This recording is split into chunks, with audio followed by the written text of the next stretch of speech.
is a bit awkward, but we're actually going to start with a video first, which is why our ladies have come to the stage like this. So.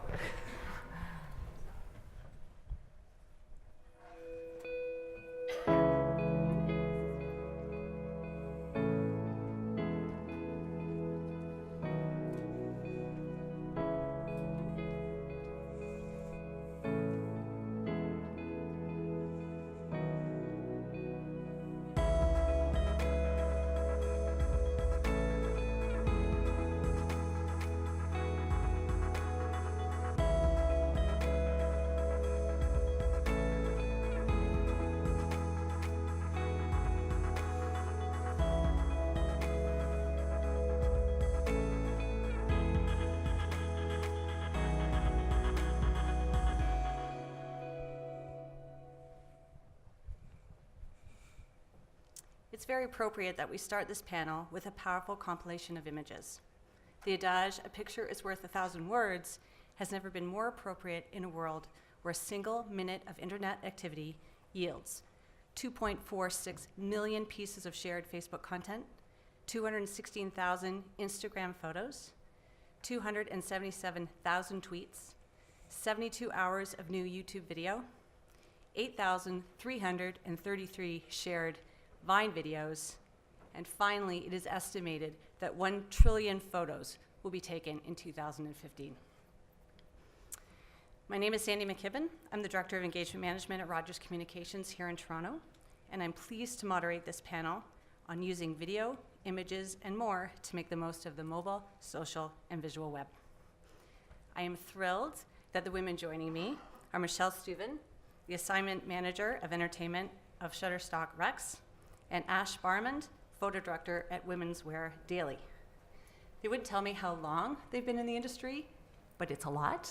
And with that, they are able to share their experiences that they've seen prior to a lot of the web content that is shared and the images that are shared, and how much they've been a part of the change.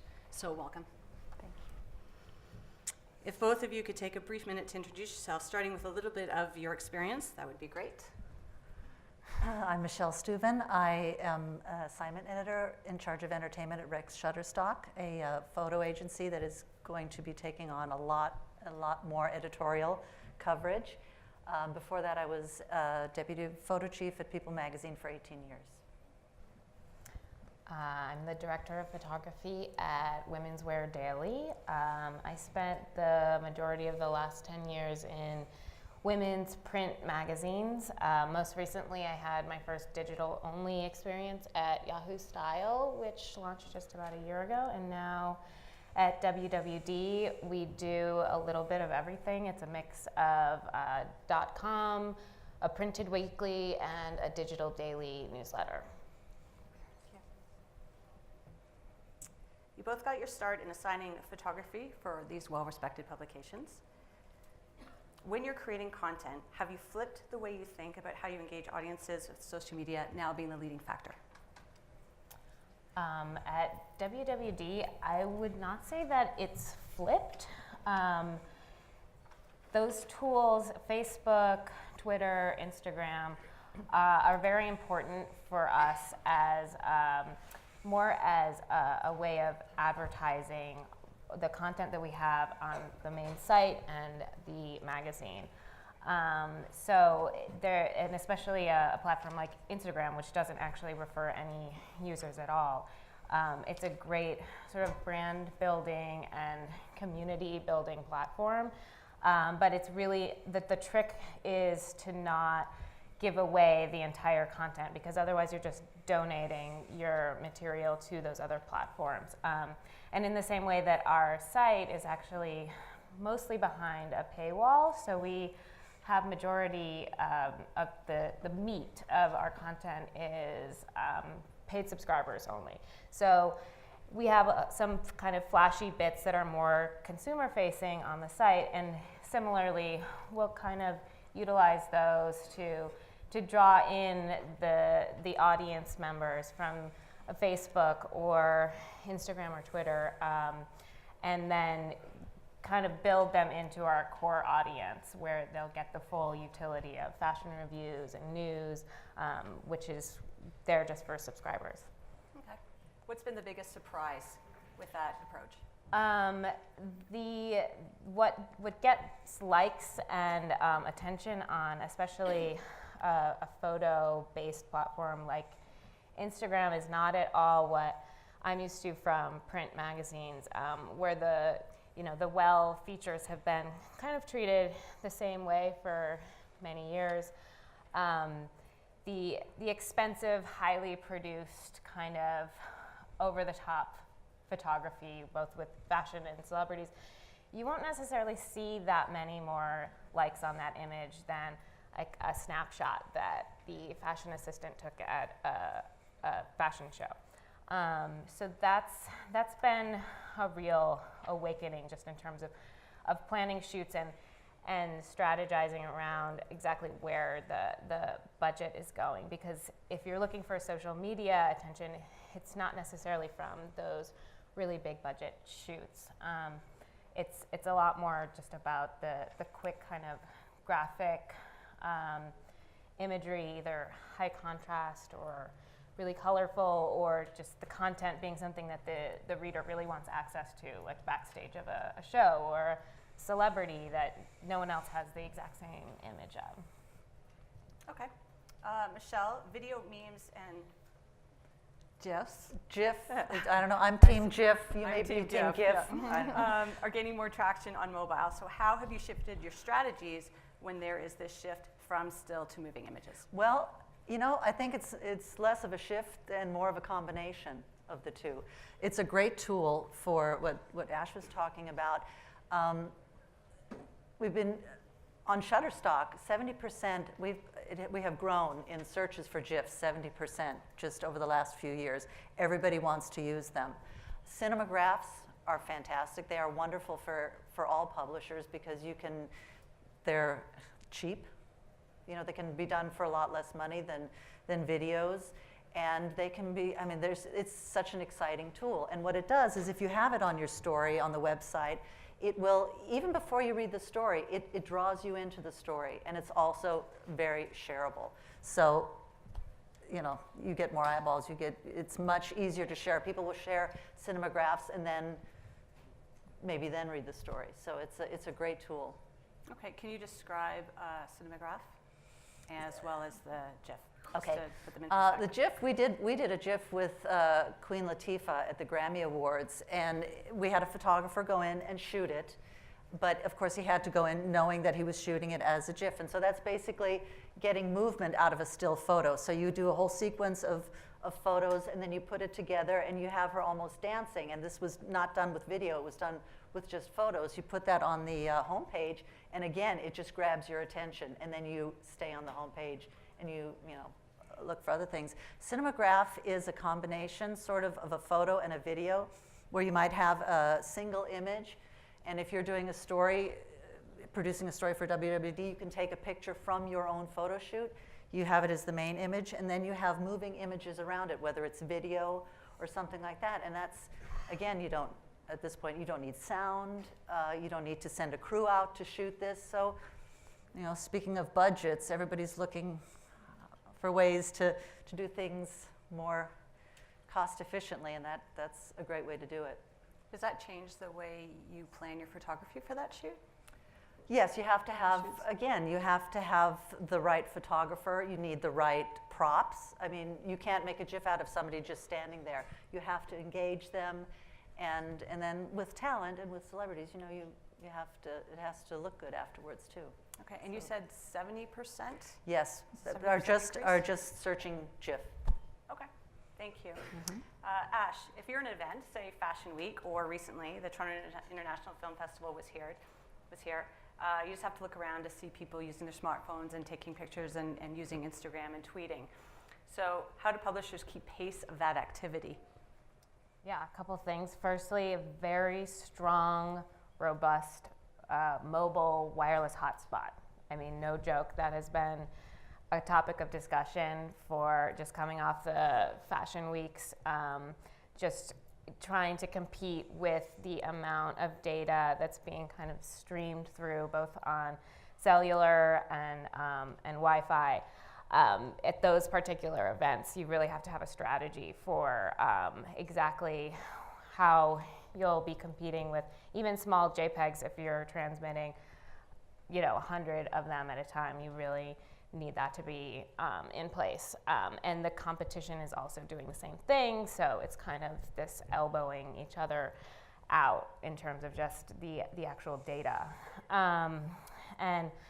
Again, with the fashion shows, just the months that we spent preparing with our partners at Shutterstock Rex, leading up to the shows, it was just down to the minute, how can we get the card from the photographer edited up online as quickly as humanly possible, because that speed to market is really where our site is providing the utility, getting the fashion images up with the reviews as quickly as humanly possible. VMAs was very similar, because you notice when shows like the VMAs, the ratings are down, and that's not because people aren't watching it, they're doing it all on mobile. And that's why we have to have photo galleries going up in real time. Yeah. Because that's where they go. They want the highlights, and they just want to see what Lady Gaga is wearing. Yeah, often we'll wait for the editor to write their review, and we'll just get the images up as quickly as possible, because it's more like a live television broadcast without the streaming TV, which could come down the road. So it's really more like a live broadcast as opposed to this long curated process.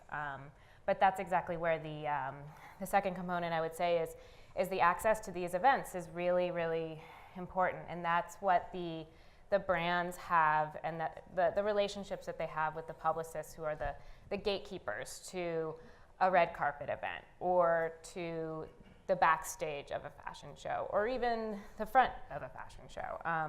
This is where the legacy of the editor's relationships with these publicists really is so important, because not everyone has access to these events, even though it may seem that way from an Instagram feed. That's really where the value is, and that comes over a long period of time, and the trust that exists between those editors and the publicists. So it's really valuable. Thank you. Michele, you work directly with many celebrities. You've already mentioned Latifah and Lady Gaga, who now have the ability to create their own audiences via social channels. So how can publishers leverage this new state of affairs? Well, I think they already have. And again, it's a budget issue. I mean, they watch everybody's Instagram pictures and all of that, and they can pretty much put a story together just from when Taylor Swift puts some pictures up and says where she was, and you maybe have an anchor photo. You can put a whole story together with that. You don't have to fact check it. She was there. It's in her words. So, and at the same time, the celebrities are speaking directly to their fans and directly to everyone. So they have this great channel of communication. So combined with that, with the Instagram and the anchored photos, you're getting a lot of better stories and exclusives. You just have to be the first person to catch it on the Instagram. Right.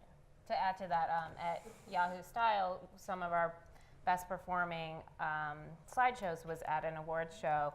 We would gather up all of the best candid Instagrams just by following all of the celebrities that were there, their stylists, their hair, makeup, their friends, and spending time just putting together a little curated package of the best moments.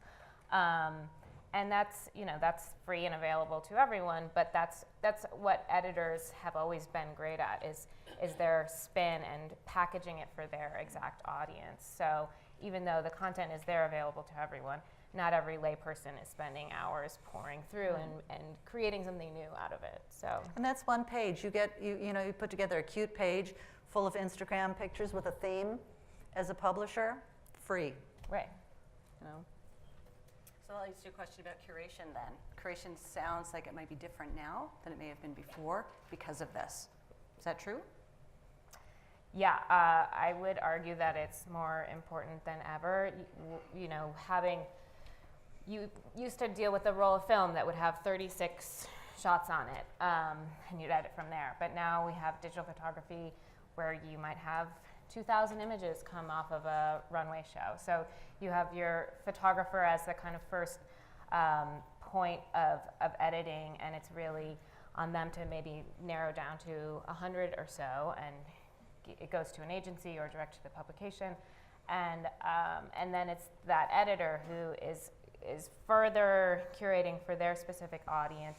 If it's all about shoes and that their audience is into shoes and they know that, or it's you know, a certain kind of celebrity niche or cinema, and all of this is happening within, you know, ideally 5 to 10 minutes if you really want to be in the game of the live broadcast if it's an event.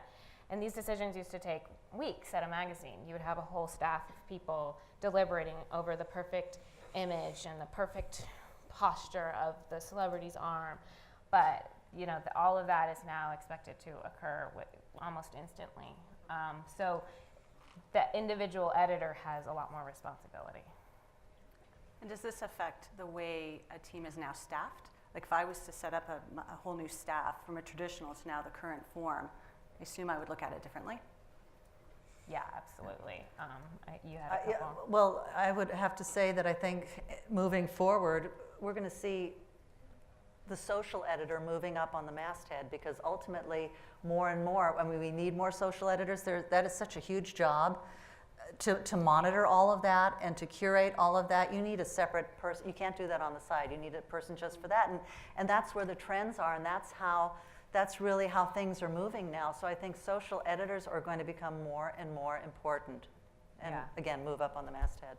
I could argue that you could have a Facebook editor, Instagram editor, and a Twitter editor all working for the same publication. But on that note, I also think that the more that editors are not hyper-specialized, the further they will go. Because, you know, if you were always a photo person, now you'll find yourself in a situation where you're responsible for adding captions and creating text around the image and thinking about the editorial angle of the image. And if you were a text person, you may need to be going and finding an image and pairing it with your story, because there's just not enough time to get an entire department involved. So the kind of jack of all trades and with your specialty, I think, is really where editors will find success. You have to be a hybrid. Right. Okay. To both of you, what is the most powerful, iconic image or images that you've seen in recent memory? Well, I have to say there's two. And I think we haven't really had iconic images like that recently, like many that you've seen in the video. I think the Pope is one, and Caitlyn Jenner is the other. They have been so powerful and empowering, and I think why everybody's been so sucked into them is because they've given a lot of people hope. You know, Us Magazine did a bookazine on the Pope. I would have never expected that. You know, that the Pope was in Us Magazine's wheelhouse. But pretty much both of them, you can put them on the cover of anything and people won't want to read it. And it's changed the way we cover events, because there's a lot of LGBT things that we may not have covered before, but the demand is so high, and it's kind of changed how we cover things.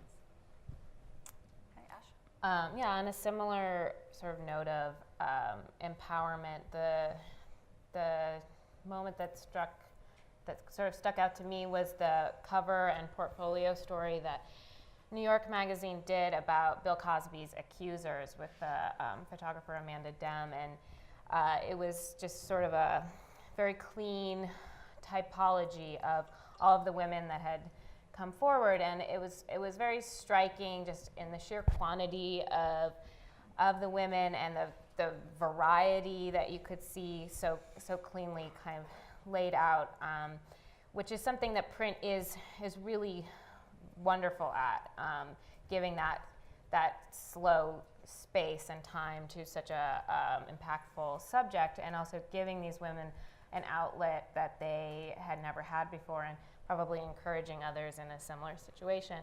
But then the way that it was echoed in social media afterwards, I thought was really new and unique, and just magnified the impact of those images, and also their written testimonials, of course, as a whole package.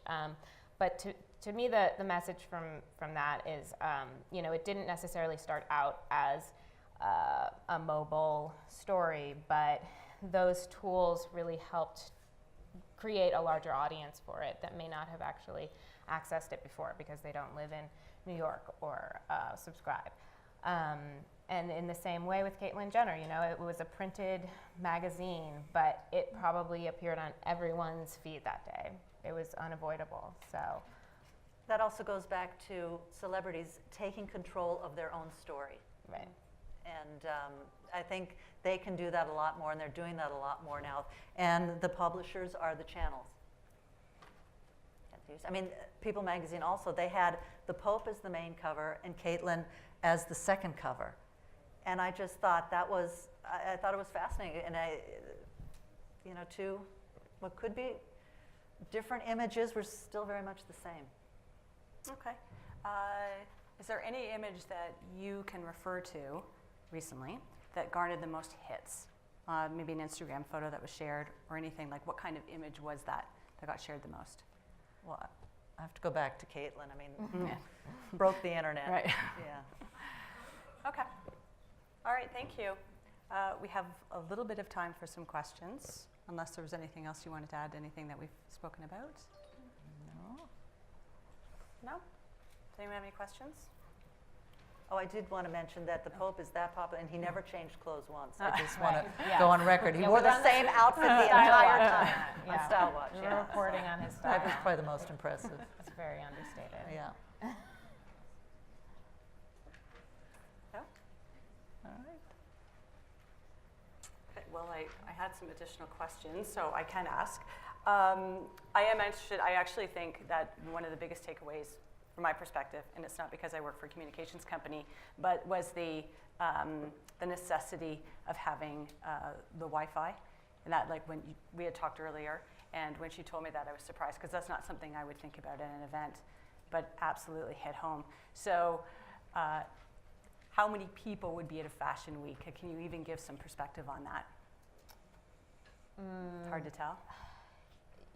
Well, it's a niche event. It's not like a concert, or even an awards show might have more people kind of gathered outside. But I think that the competition really comes in even with even inside, and the levels of access once you get through the doors. I mean, on the outside, you first have all of the bloggers, which is basically free to the whole world. Anyone with a camera can show up and do street style and shoot the people coming in, but it's kind of created its own sort of paparazzi around the models and the designers. So that imagery is, maybe arguably less valuable if so many people have access to it. And then you kind of get your next step in, which is just around the catwalk. And there's probably you might, with a larger show, you might have 30 photographers all kind of in this pit shooting the same thing. And then the backstage is even more tightly locked down with who can be there. But every year it gets more competitive. You hear about physical fights happening backstage. I mean, people are just clamoring for this kind of content. And that's, again, why the publicist relationships are so important, because they know how valuable that access is. As far as shooting, and the publicists, we can, now when we're covering things, they can come in, they can look at the camera if there's something that they really feel very uncomfortable with. We can possibly delete that photo. So that. Not that that ever happens. No, I'm sure never. no. Okay. All right.